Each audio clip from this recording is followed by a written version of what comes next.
वैसे तो Oxford university दुनिया में एक रिनाउंड यूनिवर्सिटी है और वहाँ से रिलेटेड कोई भी बात किसी भी मुल्क के लिए अगर आपका नाम लिया जाए या किसी शहरी का नाम लिया जाए बाइस फ़ख्र है। लेकिन इस वक्त पाकिस्तान की सियासत इस कदर पोलराइज्ड और डिवाइडेड है कि इसका असर आपको बरतानिया में होता हुआ नज़र आ रहा है।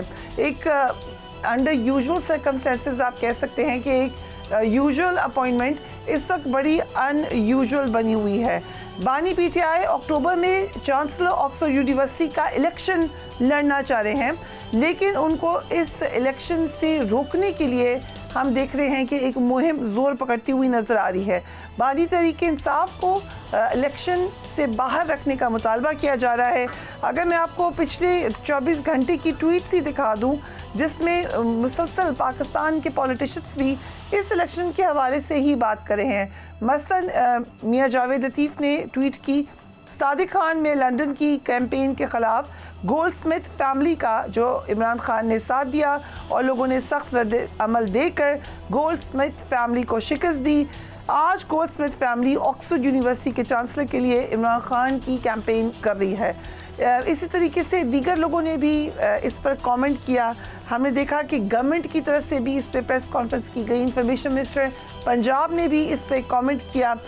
दूसरी तरफ पीटीआई की जो लोग हैं वो इसको एक बहुत बड़ा इवेंट बना रहे हैं और वो ये साबित करना चाह रहे हैं कि अगर ये इलेक्शन जीत गए तो फिर शायद बाकी तमाम मामलात में भी बरी हो जाएंगे बानी तहरीक-ए-इंसाफ। आज बरतानवी अखबार ने भी उठा लिया है ये इशू। डेली मेल, अगरचे daily mail is a tabloid, लेकिन कहते वो ये हैं कि ऑक्सफोर्ड यूनिवर्सिटी को एहतजाजी ईमेल मिलना मौसूल हो रही हैं जिसमें बानी तहरीक-ए-इंसाफ को ओहदे के लिए नामुनासिब करार दिया गया है।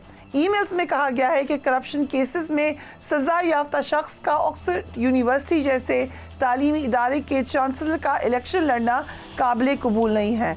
दूसरी तरफ उनके खिलाफ ऑक्सफोर्ड यूनिवर्सिटी में दरख्वास्त भी दी गई है और दरख्वास्त देने वाले खुर्रम भट्ट के साथ ही राशिद हाशमी ने कहा है कि हम ये चाहते हैं कि जिस तरह बानी तहरीक-ए-इंसाफ पाकिस्तान में इलेक्शन लड़ने से नाअहल हुए हैं, इसी तरह उनको ऑक्सफोर्ड यूनिवर्सिटी में भी इलेक्शन से नाअहल कर दिया जाए। उन्होंने बात की, उसके बाद हमने देखा एक प्रेस कॉन्फ्रेंस हो गई। क्या कहा बैरिस्टर अकील ने वो भी देख लीजिए। हुकूमत पाकिस्तान नहीं कह रही, इंटरनेशनल मीडिया चीख चीख के पूरी दुनिया को बता रहा है कि ये डिस्ग्रेस्ड इंसान है। इसमें देखिए कोट अन कोट उन्होंने कहा कि the former prime minister and cricketer 71 ही said he wanted to give back. आप क्या वापस देना चाहते हैं? क्या आप 190 मिलियन पाउंड जो आपने दिन दहाड़े डकैती की, डाका मारा, वो वापस करना चाहते हैं? क्या आप ग्राफ की वो खाना काबा के अक्स वाली घड़ी, क्या आप वो वापस करना चाहते हैं? आप तो कहते थे कि सबस पासपोर्ट की इज्जत है। मेरे ख्याल से सबस पासपोर्ट इज्जत आपने जो इतना क्लेम किया था वो आज सबके सामने है कि कम से कम हुकूमत की बेइंतहा कोशिश है कि वो इज्जत असल में जो है वो वापस लाई जाए।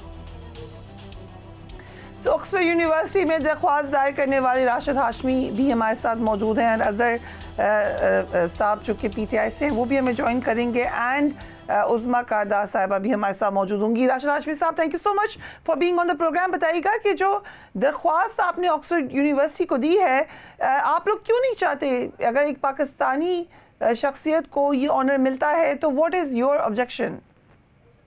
देखिए जी, बिस्मिल्लाहिर्रहमानिर्रहीम। सबसे पहले तो मैं शुक्रिया अदा करता हूँ कि आपने मुझे अपने प्रोग्राम में लिया।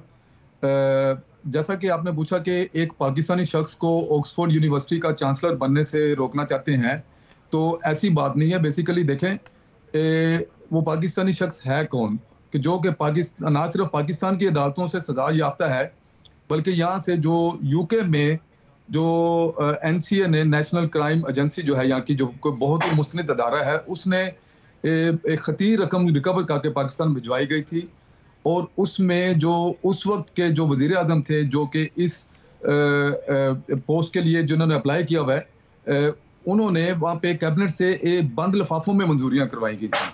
तो उसकी मंजूरी करवाने के बाद उन्होंने वो रकम जो एडजस्ट करवाई है और वहाँ पे और खुद उसके लिए अगेंस्ट जो ना वो अपने चैरिटी में जो है वो बेनिफिट्स लिए हैं। अल कादर ट्रस्ट का मेरा जो इशारा है जिस तरफ, तो देखें एक ऐसा शख्स कि जिसका हमेशा से ना सिर्फ माजी बल्कि हाल भी इंतहाई मुतनाज़ा रहा हो, डजंट मैटर वो पाकिस्तान से बिलोंग करते हैं या पाकिस्तान से नहीं बिलोंग करते, बल्कि ऐसा पाकिस्तान तो बल्कि पाकिस्तान की बदनामी का बायस बनेगा। जी राशिद साहब, एक तासुर ये भी है, या पीटीआई के सोशल मीडिया पर, या वैसे एक तासुर ये भी है कि आपने इस इशू को शायद किसी पॉलिटिकल पार्टी के इमा पर उठाया है, या अगर उनके इमा पर नहीं भी उठाया तो उनको इससे फ़ायदा होगा। ऐसी कोई बात नहीं है। हम लोग यहाँ पे बतौर पाकिस्तानी जो है वो हमें महसूस है, और वहाँ पे हज़ारों की तादाद में, सैकड़ों की तादाद में ईमेल्स भी आई हैं। तो मुझे आप ये बताएं कि पूरी दुनिया से ईमेल्स आई हैं जिनका आपने आर्टिकल्स भी पढ़े हैं, ना सिर्फ पाकिस्तानी मीडिया में बल्कि मगरबी प्रिंट मीडिया में भी आर्टिकल्स पढ़े हैं। तो क्या उन सब को भी नून लीग ही ने फिर कहा है कि वो भी ये काम करें? तो मेरा ख्याल है कि ऐसा तासुर बिल्कुल गलत है, और ये हर बंदा, हर शख्स जो है वो अपने तई मतलब इस चीज़ की कोशिश कर रहा है कि इन चीज़ों को नहीं होना चाहिए जिससे पाकिस्तान की बदनामी ना हो। लेकिन अगर एक ये भी एक इम्प्रेशन है, और I would like to know what you think about it, कि अगर ये बन जाते हैं चांसलर ऑक्सफोर्ड यूनिवर्सिटी के, तो यकीनन एक बहुत बड़ा मॉरल हाई ग्राउंड बन जाएगा पीटीआई के लिए, और फिर इतना प्रेशर पड़ सकता है गवर्नमेंट पे कि उनको रिहा करना पड़ जाए। ये डर क्यों है? क्योंकि मामला तो पाकिस्तानी अदालतों का है। क्या एतमाद नहीं है अदालतों पे? Why is this impression there? देखिए, किसी भी शख्स का चांसलर बनने से किसी भी दूसरे मुल्क में जो उसके ऊपर ताज़ीरात के तहत जो केसेस बने हुए हैं उससे रिहाई वगैरह नहीं बनती। अगर इस तरह रिहाइयाँ मिलनी शुरू हो जाएं तो लोग फिर जिनको लंबी चौड़ी सजाएं हुई हैं तो वो फिर यूनिवर्सिटियों के चांसलर बन के रिहाइयाँ अप्लाई करनी शुरू कर दें। तो ऐसा पॉसिबल नहीं है। मेरा नहीं ख्याल कोई, क्योंकि मैं कोई कानून को इस बारे में ज़्यादा जानता नहीं, लेकिन मेरा ख्याल नहीं है कि ऐसा कोई कानून मौजूद होगा कि किसी भी यूनिवर्सिटी का कोई चांसलर है और वो पाकिस्तान में अगर कोई किसी केस में सजा याफ्ता है तो उसको जो ना पाकिस्तानी अदालतें सिर्फ इस वजह से रिहा कर देंगी कि वो जी फलां यूनिवर्सिटी का XYZ यूनिवर्सिटी का चांसलर बन गया है। तो मेरा ख्याल है कि पहली तो बात यह कि इस तासुर में कोई दुरुस्त तासुर नहीं है, और दूसरी बात यह है कि एक सजा याफ्ता शख्स को इतना ग्लोरीफाई करने की क्या जरूरत है कि जिसका माजी भी आपके सामने है, कि जिसने मतलब कि हर मौके पे करप्शन की है। इसके अलावा जो शौकत खानम के जो मामलात रहे हैं आज तक, उनके भी जो बेशुमार सवालात उठे हैं, इंक्लूडिंग ये कि उससे क्या आपको नहीं लगता कि इस किस्म की दरख्वास्त भी बरतानिया में इसकी वजह से पाकिस्तान का इमेज खराब हो सकता है? देखिए, जो लोग ये बात कर रहे हैं कि हम मुल्क को बदनाम करना चाह रहे हैं, मेरे ख्याल में वो एक्चुअली मुल्क को बदनाम करना चाह रहे हैं।